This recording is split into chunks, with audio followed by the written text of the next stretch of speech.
Bismillah, walhamdulillah, wassalatu wassalamu ala rasulillah.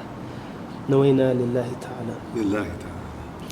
Assalamu alaikum, Brother Ali Gill. Wa alaikum assalam wa rahmatullah. So, as I know you are an imam in Memphis for us, and you've worked hard in the da'wah, and you've been giving lessons and teaching us for years, mashallah. So we'd like to learn a little bit about you and your history, and also what are some things that you've experienced that helped you grow as a Muslim and things of that sort. طيب. Bismillah wa alhamdulillah wa sallallahu ala rasulillah. Well, I'll go back to when I first started becoming interested in Islam. I went to college back in Massachusetts, and not Boston area, because everybody says, "Oh, Boston." No, Western Massachusetts. Okay. So when I was in college, I went away. I went to community college first. I transferred to a 4-year school, and I started. You could say kind of like I was the prototype of the social justice warrior of this time. So into like the kind of, what they say now, political correctness, quote unquote. Mm-hmm. So I was kind of into that.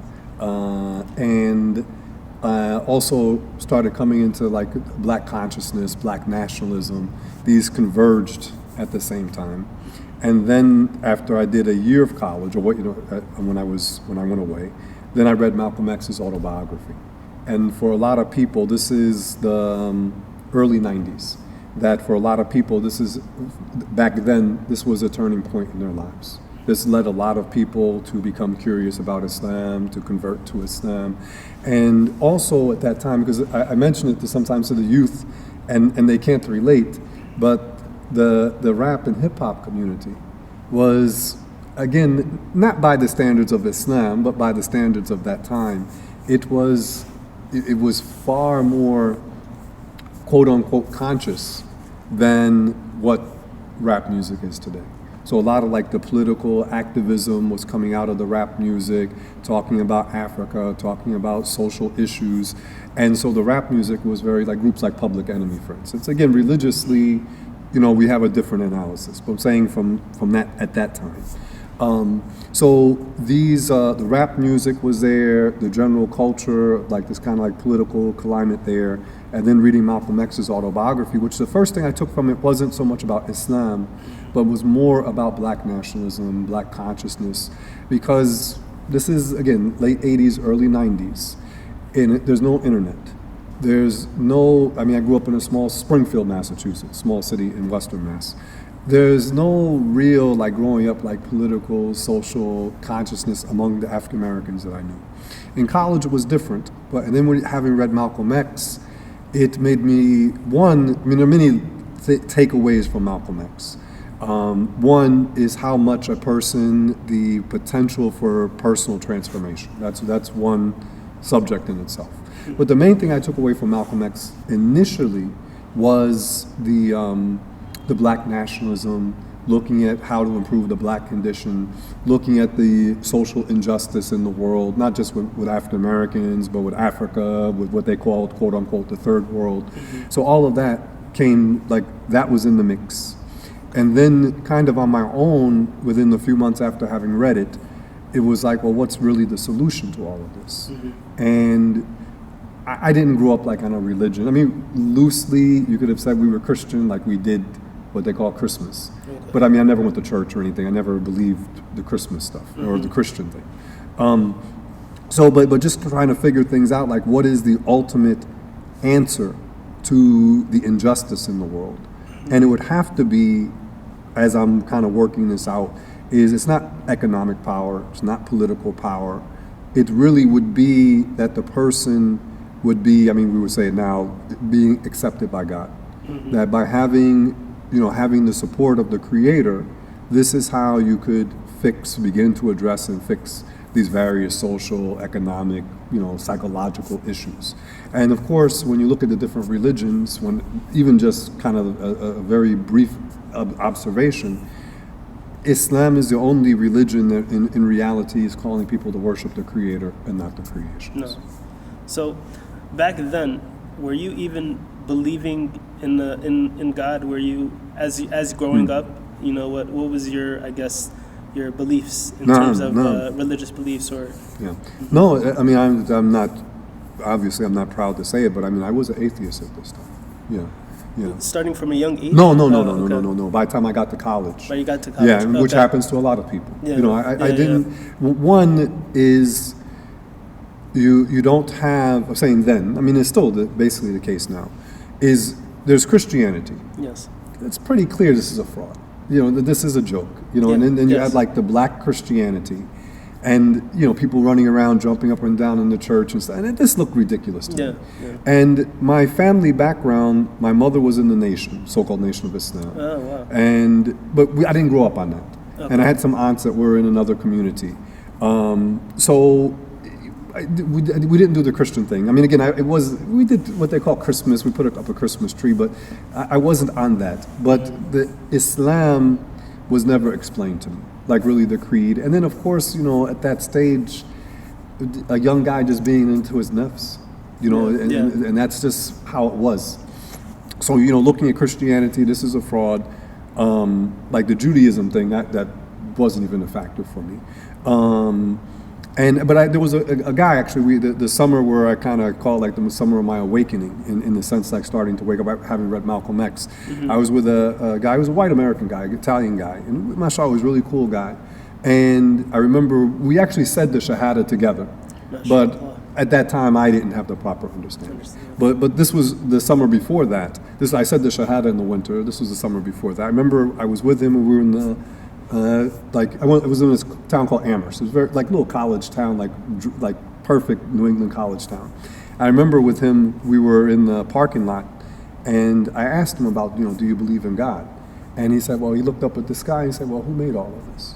And then it clicked. Like at that point, like I mean, again, I didn't have the right understanding, but it made me, made me reject this bad belief, the atheism, made me reject the atheism. Mm-hmm. So he said, you know, who made all of this? And that clicked, because I wanted to believe in something beyond this world. But again, at that time, you had like the Christians and the irrationality of Christianity. Mm-hmm. And the quote unquote logical or rational alternative seemed to be atheism. Because the atheists, nowadays, they promote themselves as the people of the intellect and that they say that religion is irrational. And I didn't know how to without the right knowledge, you don't know how to put things in the right categories. Mm-hmm. So, mashallah, I was confused. But when he said that, that made it click. Mm-hmm. And then after that, with the Malcolm X, I started getting more interested in Islam, but then, quote unquote, which version of Islam? Mm-hmm. And that was a struggle in itself, mashallah. Wow. So, you're saying the winter before you took your Shahada, this incident with this person happened where it clicked for you that... The summer before. I took the Shahada in the winter, yeah. You took the Shahada in the winter? No. Oh, so that summer, the same summer that you read the Malcolm X There book? you go, yeah. Oh, yeah, wow. Yeah, okay. Yeah, MashaAllah. Yeah. Interesting. Yeah. And so you're saying you grew up in Springfield, Massachusetts? Yeah. What type of environment was that for you? Like, were you in like a white neighborhood or black neighborhood? I lived in different places, different times. So when Mm-hmm. I first got there, after we first settled down, it was like at the edge of the city. It was primarily white neighborhood. Okay. And it was lots of open space. I was even though I grew up originally in East Orange, New Jersey. That's where I'm from, where I grew up. I was born in Newark. But we moved there when I was 9. And I always wanted to live in the country. So even though I was living in East Orange, which is like just a suburb basically of New York City. Okay. Not even a suburb, just a ghetto basically outside of New York City. Wow. And but I always wanted to live in the country. And where we lived was like at the edge of the city. It was lots of woods. Used to go fishing and nice. Going in the woods and stuff. So I was very happy at that stage of my life, mashallah. Mm-hmm. But then when I got out of high school, I was living with my aunt. I was in community colleges in the black neighborhood there. Okay. But I lived in both. I had experiences with living in white neighborhoods with black friends, white friends, and also in Springfield, Puerto Ricans. Oh, so okay. I always, when I went to college, I was always drawn like to the international community. Okay. So I like to hang out with like the Indian guys and the African guys and people from different cultures, mashallah. So you kind of had like a rich cultural experience growing up because you're around so many different types of people. Yeah. I'll add this. Yeah. I used to work, again, doesn't work religiously, but I used to work at Burger King for like multiple years while I was in high school and community college. And we used to call it the International House of Burger King. So we had people from all these different countries, and I love that. I love meeting people from different places and interacting with people, different cultures, different experiences, mashallah. Wow, that's very interesting. Yeah, alhamdulillah. So, and now speaking about, you said first you were in East Brunswick. Where is it? East Orange. East Orange. Yes, it's up in, there's New York, there's Newark across the river, and East Orange is right outside of Newark, New Jersey. Okay. And then for community college? Then I moved to Massachusetts okay. when I was 9. When you were 9? Okay. Yeah. And then, all right, so and then you grew up in Massachusetts. There you go, yeah. Okay, mashallah. Yes, so speaking about first learning about Islam, I'm wondering what did you learn and where did you get your knowledge from? And yeah, no, that was there was a challenge back then, and there's a challenge now in terms of finding traditional, authentic knowledge. Back then, in particular, I didn't even know what I was looking for. Well, what appealed to me with Islam, which one was the belief that there's one God, and that God alone deserves to be worshipped, and then believing in Prophet Muhammad, and that sallallahu alaihi wasallam. And at that time, again, I'm saying at that time, I'm not saying this is the proper way to think about it, that the talk was about like revolution. This was the talk of like the late 80s, what the black, quote unquote, black conscious, third world conscious crowd was talking about. This was still the time of like apartheid in South Africa. Nelson Mandela had gotten released. So there was a certain like sense of optimism for the third world. So regarding the Prophet Muhammad sallallahu alaihi wasallam, I saw him at that time, looking through the lens at that time, like he's like the ultimate revolutionary, meaning that he changed the world not just through, in particular through changing the hearts of the people to having the proper belief in God.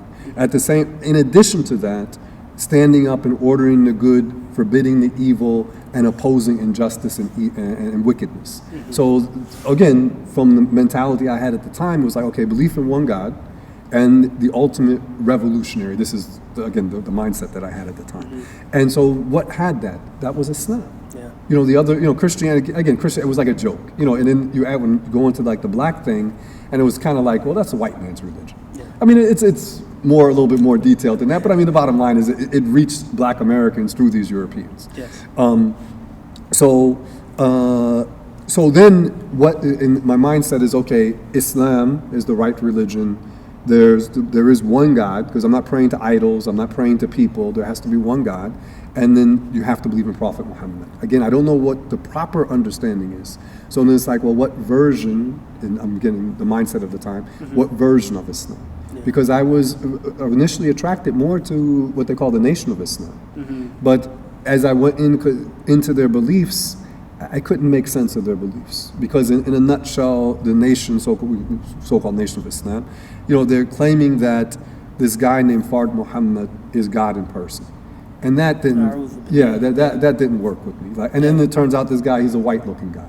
So then this isn't adding up. Yeah. And then it was very popular in the music at the time, was the 5 Percenters. These groups called themselves, the five, without going into the other time. Wu-Tang. Well, this is before Wu-Tang, but there was other guys that were popular, the late 80s, early 90s. So the 5% talk appealed to me in the sense that like they had this kind of, again, the mindset of the time, this like mystical talk, and that was something that I felt like they're onto something deep.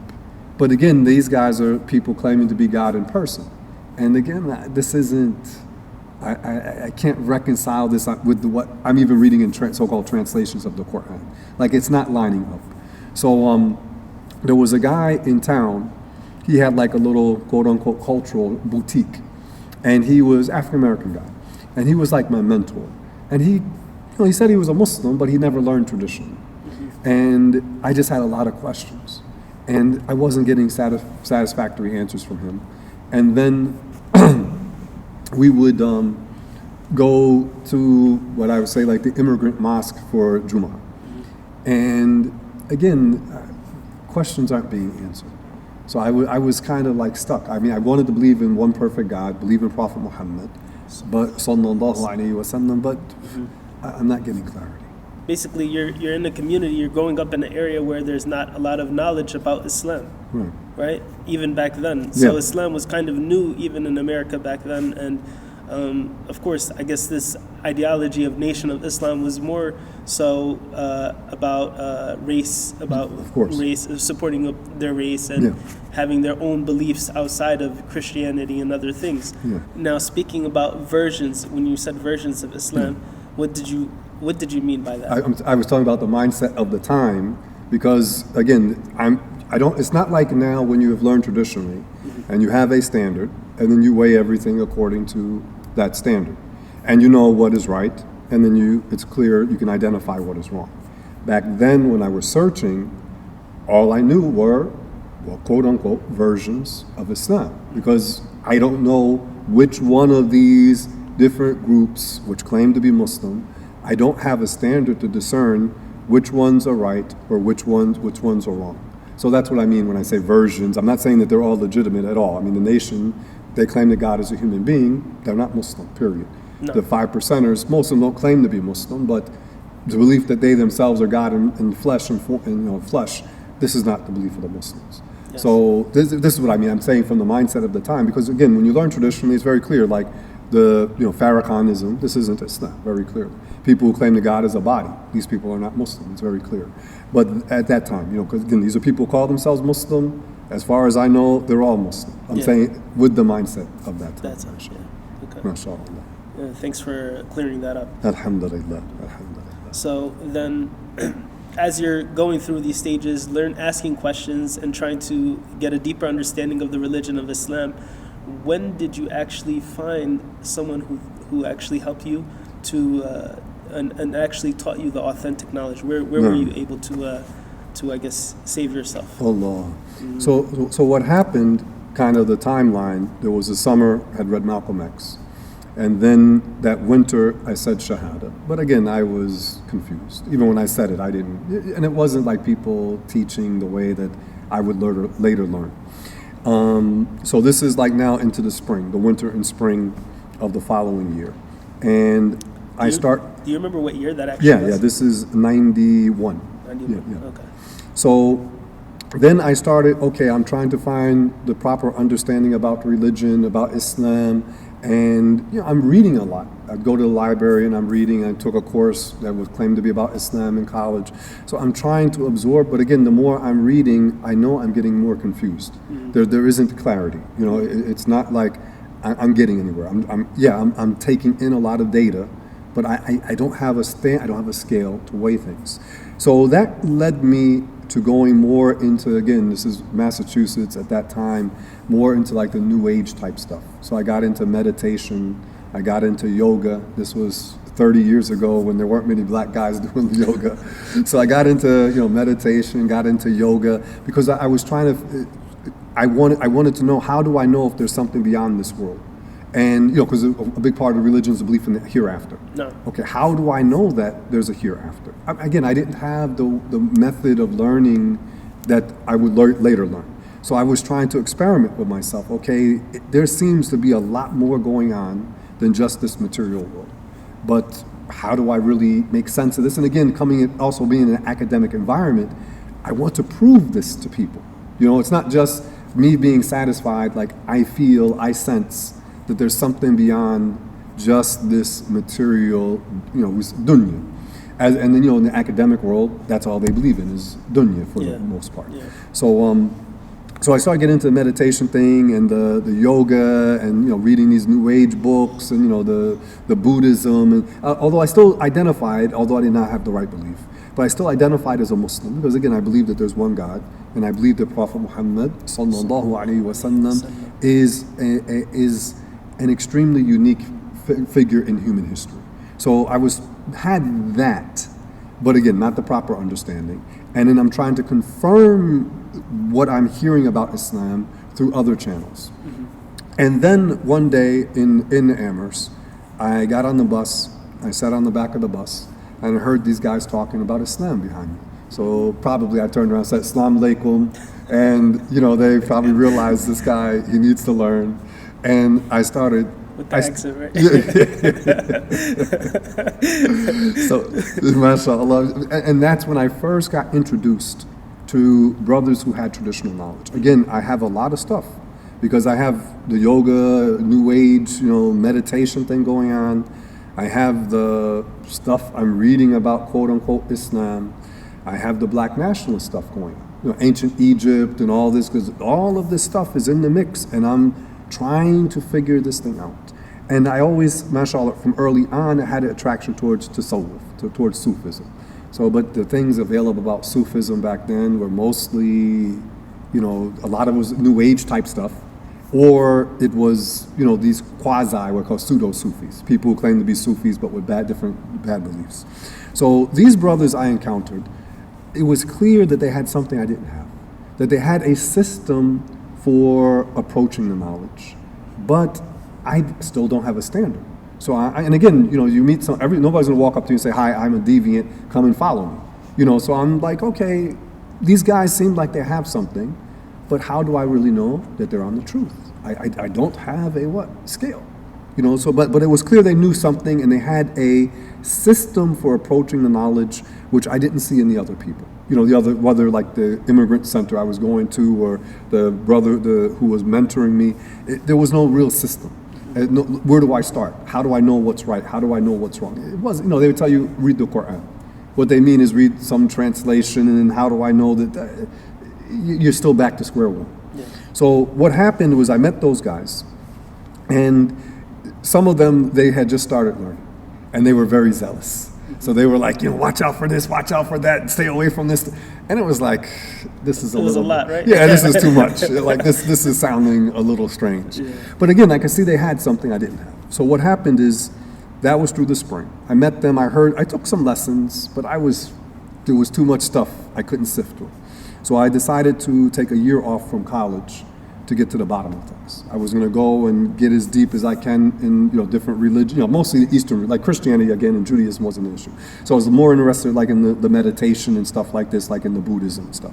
So let me try to get to the bottom of this, and whatever I can find with Islam, and the whole time I deemed myself to be a Muslim, but again, I was confused. Mm-hmm. So what happened is I didn't take a year, I took a semester, because I needed one more course to finish to graduate. Okay. So, and I could only take it in the spring. Mm-hmm. So the dean said, you need to come back in the spring. So I said, okay, I'll get into meditation, do whatever I need to do. I took a semester off. I came across a book by an Orientalist about Al-Ghazali. And the book it starts with him, it's called Deliverance from Error. That's the title, and I don't remember the Arabic title. And the first part of the book, he's dealing with refuting a Shi'i. And he's like mentioning like rational proofs, and okay, it's kind of like his imaginary debate. So he says, I say this to him, he'll say that, I will say that, and then he's saying like how the creed, the proper belief in God, can be understood rationally. Mm-hmm. And again, it was the translation isn't quite right, but I could see, this is what I want. because I'm in an academic environment. Again, I not just want to feel like I'm a Muslim. I want to demonstrate, humbly, not out of arrogance, but I want to be able to rationally demonstrate, and even for myself, I want to rationally know that this is the right belief, that this is the right religion. So that was the first part of the book. And then the second part of the book is basically like a mukhtasar, where it talks about the proper belief, and then like prayer and the obligations and sins of the body. And this made sense to me. And also he talked about Sufism. And what he was saying is basically you have to have the genuine spirituality, Islamic spirituality, doesn't contradict having the proper belief, the rationally consistent belief, and it doesn't contradict applying the rules of the religion. Because you have people who claim to be Sufis, and they have the bad belief, the blasphemous belief that God is a light, or that God is literally everything, or that God is literally everywhere. So these are beliefs of blasphemy. Yes. So that's a belief that was very common that you would come across in these so-called Sufi books. Mm-hmm. And then other ones would claim, well, I've reached such a high spiritual level that I don't need to pray, I don't need to fast. So, okay, well, you need rules. Because even in my black nationalist mindset, the black community needs rules. Yeah. It needs the right belief, and it needs rules by which we can Govern. the govern. Yeah, how to even just interact with each other. Yeah. And it was, and I was evolving, so to speak, beyond like the black nationalism thing, but still that was a central part of my worldview, is this black nationalism. How do I help fix the black community? You know, I'm looking at these black kids in college, some of them are Christian. It's like, dude, like, come on, man. Yeah. Then you have other ones who don't have any interest in religion, but you know, like, there has to be the right belief. We have to unite on the belief, which is really beyond, of course, race, of course. Yeah. And then we need rules, even for our little community. We need rules so that we can, you know, live with purpose and you know, mashallah, have a moral standard. Yeah. So Al-Ghazali mentioned that, you know, there's the proper belief in God, and he mentioned that there are rules to follow, and then none of that contradicts the genuine spirituality, that you can go deep into Islam has this ocean of spirituality and spiritual experience that complies with the right belief and is in compliance with the rules of the religion. And I was like, this is what I want. Now I need to find a teacher. So I finished on this point, inshallah. So I went back to college, and I was like miserable. You know, and then also I'm a young guy, you're dealing with like the females on campus, and this is not an easy thing, you know, for a young guy. And you know, alhamdulillah, I wasn't doing things, but still you know, it's a mess. Yeah. And then I saw one of the guys that I had met earlier the year before. He and his wife, they were selling like jewelry in town. You know, this little like hippie town, mashallah. And basically what I had with me in my mind, it wasn't literally, but I had a checklist. What about this? What about that? What about this? Questions about like the different, you know, quote unquote Islamic groups. Questions about like meditation and yoga. And he had like the same kind of, a similar type of background. You know, actually his family was from a Muslim family, but he did not learn. And, you know, apparently the family wasn't like very religious. And so he was like into music at one stage, but then he had met brothers and he started learning traditionally. So we had a lot of things in common, mashallah. And also he was into fishing, which was, that's a whole other story. But so I had this checklist. I was also at that time conspiracy theory, and it's not like it is nowadays where you can just go online and, you know, back then, you know, because you can see something's up. Yeah. You know, there's something going on with like the politics, and there's something very dark going on. Yeah. But I mean, in an academic environment, especially those people, they will deny it. You know, they'll say there's no such thing. It's just politics. Mm-hmm. No, and I had these questions, this checklist, and as I went through it, he didn't say, don't you know this is in the Quran? He gave me logical explanations. Because if he just said this is in the Quran, the first thing is my mind would be, I don't speak Arabic, I don't read Arabic, how do I know that this is the proper understanding? This is always, so I wasn't impressed by somebody, okay, he knows Arabic, but how do I know what he's saying is true?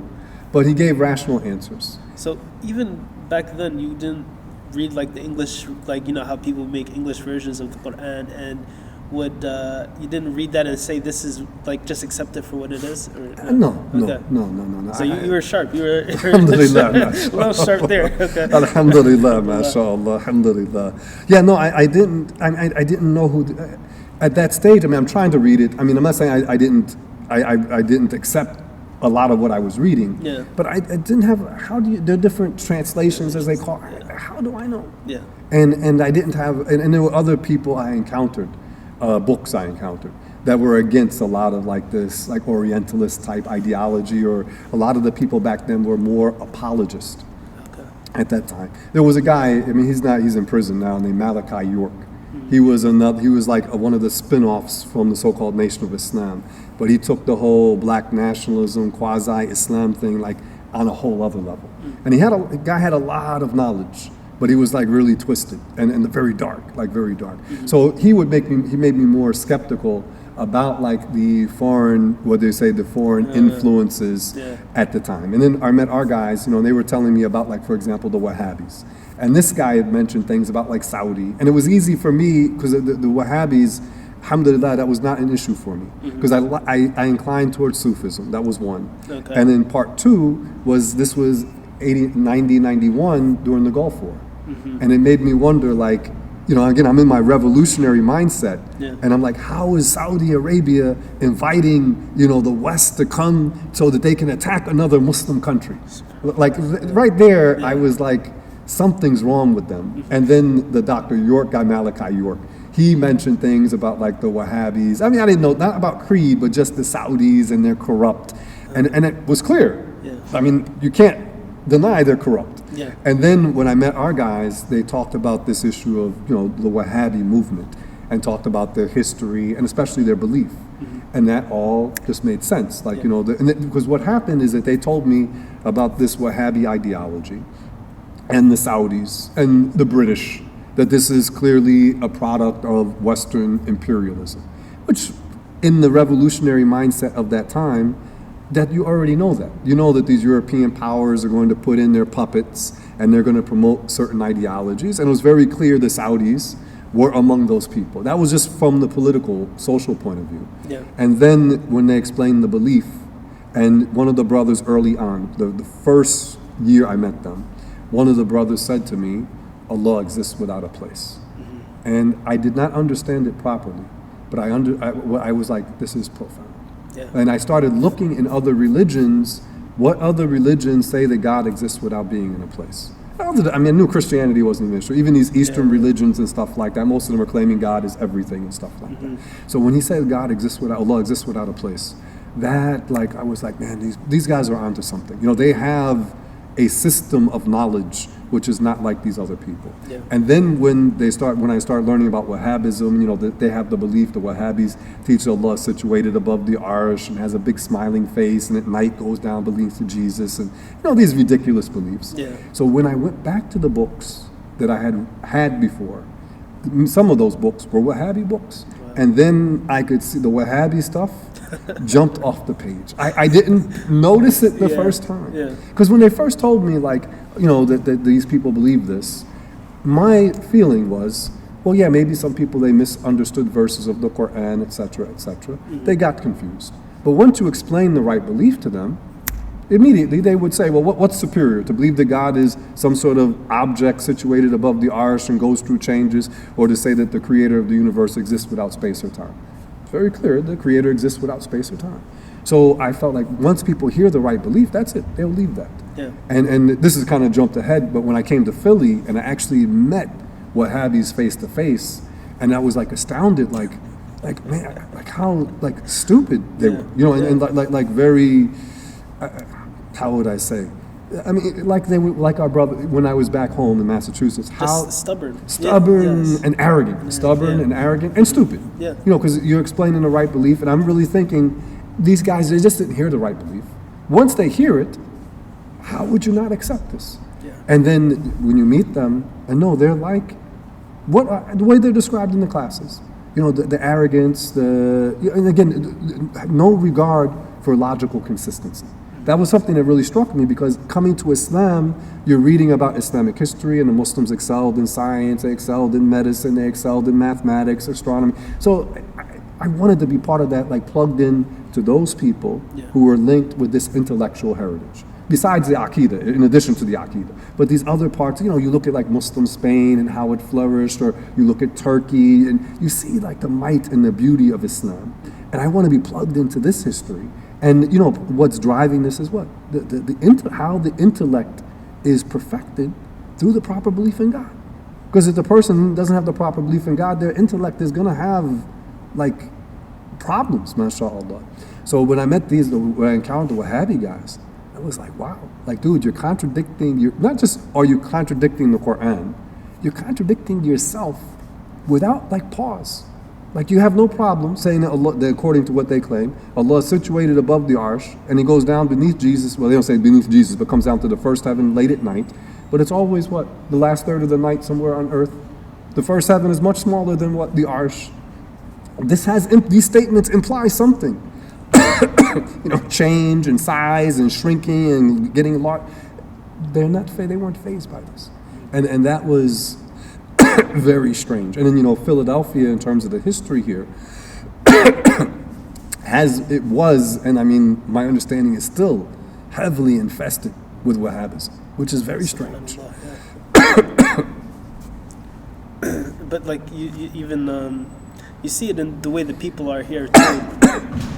some of them are a little harsh, and it's a tough environment. Philly produced boxers, a lot of boxers for a reason. There's a reason, mashallah. You don't hear kids from the suburbs becoming, top level boxers. So these people are headstrong, and maybe they're not using their minds and logic. And another part of it, of course, is through the prison system. Yeah. That the Wahabism entered it's like indoctrination. They're indoctrinated, and then so and a lot of the prison pipeline. So a lot of these guys are going from the streets into the prison system. They encounter either they met Wahhabis in the street or they met Wahhabis in prison. They get indoctrinated with that. They get out of the prison and they come on the streets carrying that same Wahhabi doctrine. And that's what we're dealing with. That's what we're dealing with here. So sorry, I had cut you off earlier. You were telling the story about you met this guy who maybe he didn't have much knowledge, but he was logically explaining to you or agreeing with you in a lot of things, and you guys also had some.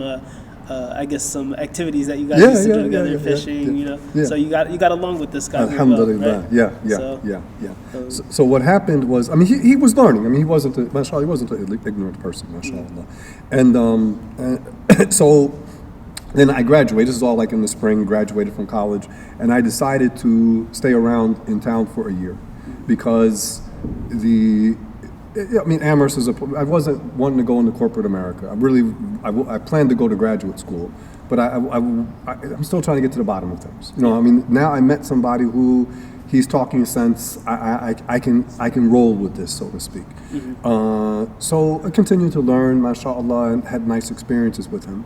But again, I don't have a way to independently verify what this brother's saying.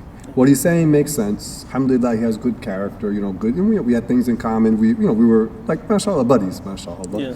So what happened the following fall, the following school semester, I'm out of school, but I'm still, it's college town. You still kind of live a college student lifestyle.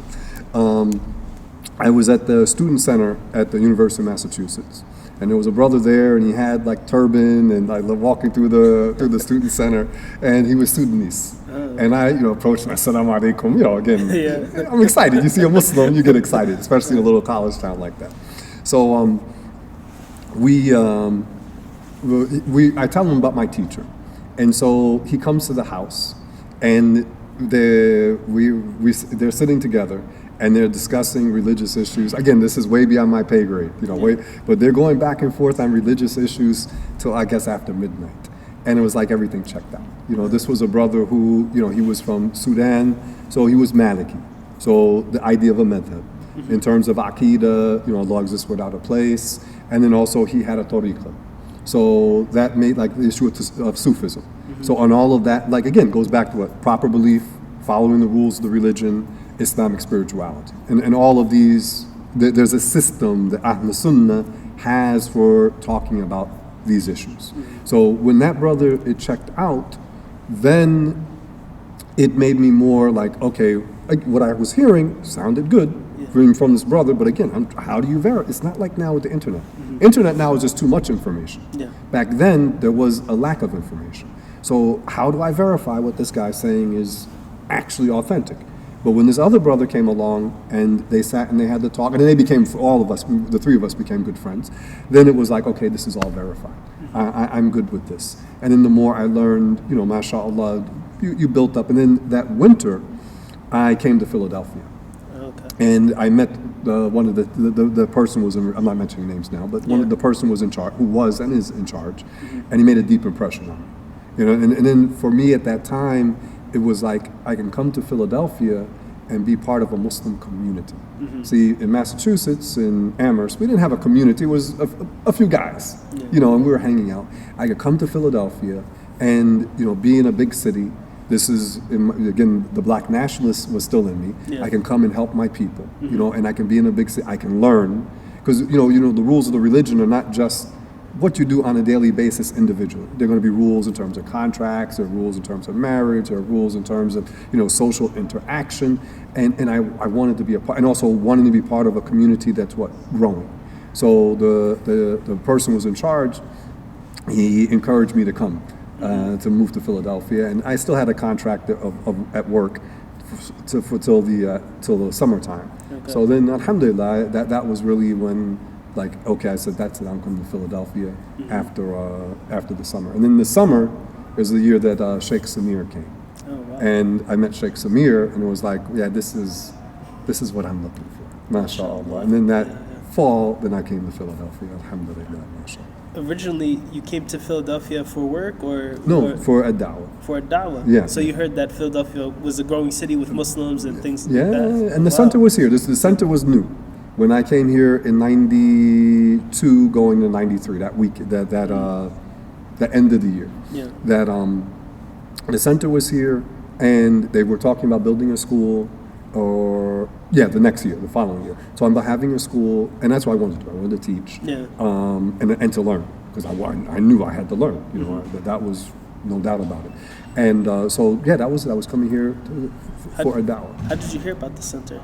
Through the guys back in so those those two brothers that you were friends with? The brother I met the brothers I met on the bus. Oh, the guys. And then the brother who taught me, which was the same connection. Okay. They were all from the association. The association, No, mashallah. yeah. Okay. And some of them had already migrated to Philadelphia. Really? Yeah, so they had already come down, and they were encouraging people to come down. And it was an obvious choice for me because I wasn't going to stay in Amherst indefinitely. Okay. And I needed to learn the religion, and I needed to be in a Muslim environment. Yeah, mashallah. And also, was that Sudanese brother also he was with you, or he wasn't with AICP, but he liked AICP. He came for dawras. He used to come and visit. He went back to Sudan, but he he liked us. He loved Shaykh Samir. So alhamdulillah, mashallah, alhamdulillah. That's nice. That's beautiful. Alhamdulillah. So now I guess you moved after finishing that work contract, right? You moved here to Philadelphia, and you were, I guess, part of the center here, learning here. Were you working at the time as well, or you were just focused on learning? Yeah, well, when I got here, because then other brothers from Amherst, because there were about 6-7 guys, we all migrated here, mashallah. When I got here, the main thing was you just need to learn. And so we had like dawras, not like for a week, we had dawras like for a month. So we were just learning. There were probably 20, 30 people living here at the time. So the other room where the preschool is, or brothers, we used to call it the penthouse up in the offices. Yeah. So we were sleep up there. There was lots of people here. And Shaykh Samir was teaching, other people were teaching. So we were just going through books and taking out, and it's all new at the time. So that's beautiful. Alhamdulillah, no, it was an incredible experience. It was an incredible experience. Because I think nowadays that's kind of what's missing when you actually immerse yourself in learning the knowledge. Yeah. And that means even like maybe sitting under a sheikh, or going to a Muslim community and putting in the effort to learn the religious knowledge. Alhamdulillah. And study it, review it, and even teaching it. Teaching is important too. So sorry to cut you off there, but yeah, I thought that was very important. No, it is. Yeah, it was a special nice. time. Look, in retrospect, it wasn't easy. It wasn't easy, but it was a special time. Yeah. And also, you mentioned like teaching. So we would have the guys in the evening. We'd take classes during the day, and in the evening they'd send us out into the streets and calling people to Islam. So we would go up into the projects here, West Park projects, and just knocking on people's doors and calling people to Islam.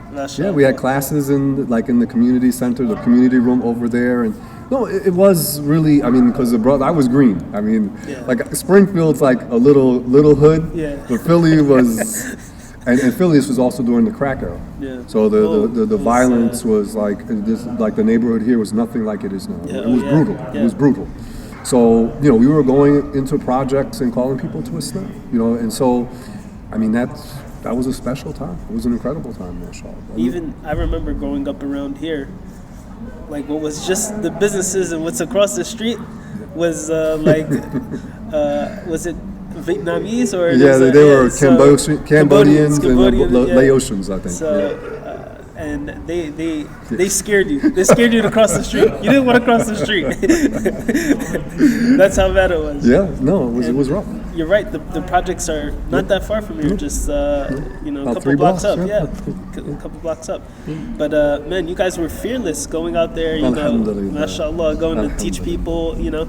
Especially in this type of environment. Yeah, and it was rough then. It was. I mean, I know it's very bad in certain like Kensington area. Yeah. But the crack thing was very violent, extremely violent. Alhamdulillah, no, but also the guys, the local guys, because I was green, like I said, like I had never seen anything like this. Yeah. So they coached me, mashallah, mashallah. I benefited a lot from many of the brothers here, mashallah. MashaAllah, barakallah feekum. It was a nice, beautiful conversation. Alhamdulillah. Inshallah, I think we'll continue next time and we'll do another episode. And there's a lot more to talk about. Alhamdulillah, there is. Yeah. Let me just add this. It's very important to have to know kind of like the personal history, because a lot of no quote unquote no shade on you guys, but there's often a lack of continuity. Yeah. Like, okay, you're learning, alhamdulillah, but you don't know what came before. And really, I say this a lot because you're from like immigrant background. I mean, again, I don't mean anything by this, but a lot of the American brothers, they put in a lot of effort and sacrificed a lot, and they put down a foundation that many other people have benefited from subsequently. So it's important to have like that sense of continuity and that sense of, mashallah, having appreciation of what the people did before. And again, this isn't any shade on anybody, just saying that this is important. And also gives you a sense of like, I'm carrying a legacy. It's not just me learning, but mashallah, this is dozens or hundreds of people who came before, talking about even locally, who came before me, alhamdulillah, to help build, and spread the genuine creed of Ahl Sunnah and the methodology of Ahl Sunnah in this city and across this country. Yeah. Walhamdulillah, mashallah. Barakallah feekum. Ameen wa feekum. This is a great conversation. Inshallah, we'll continue next time. Inshallah, yes. I would like to end with Tahleel and Salah ala Nabi. Okay. La ilaha illallah. Allahumma salli ala Sayyidina Muhammad wa ala alihi wa sahbihi wa sallim. Barakallah. Ameen wa feekum.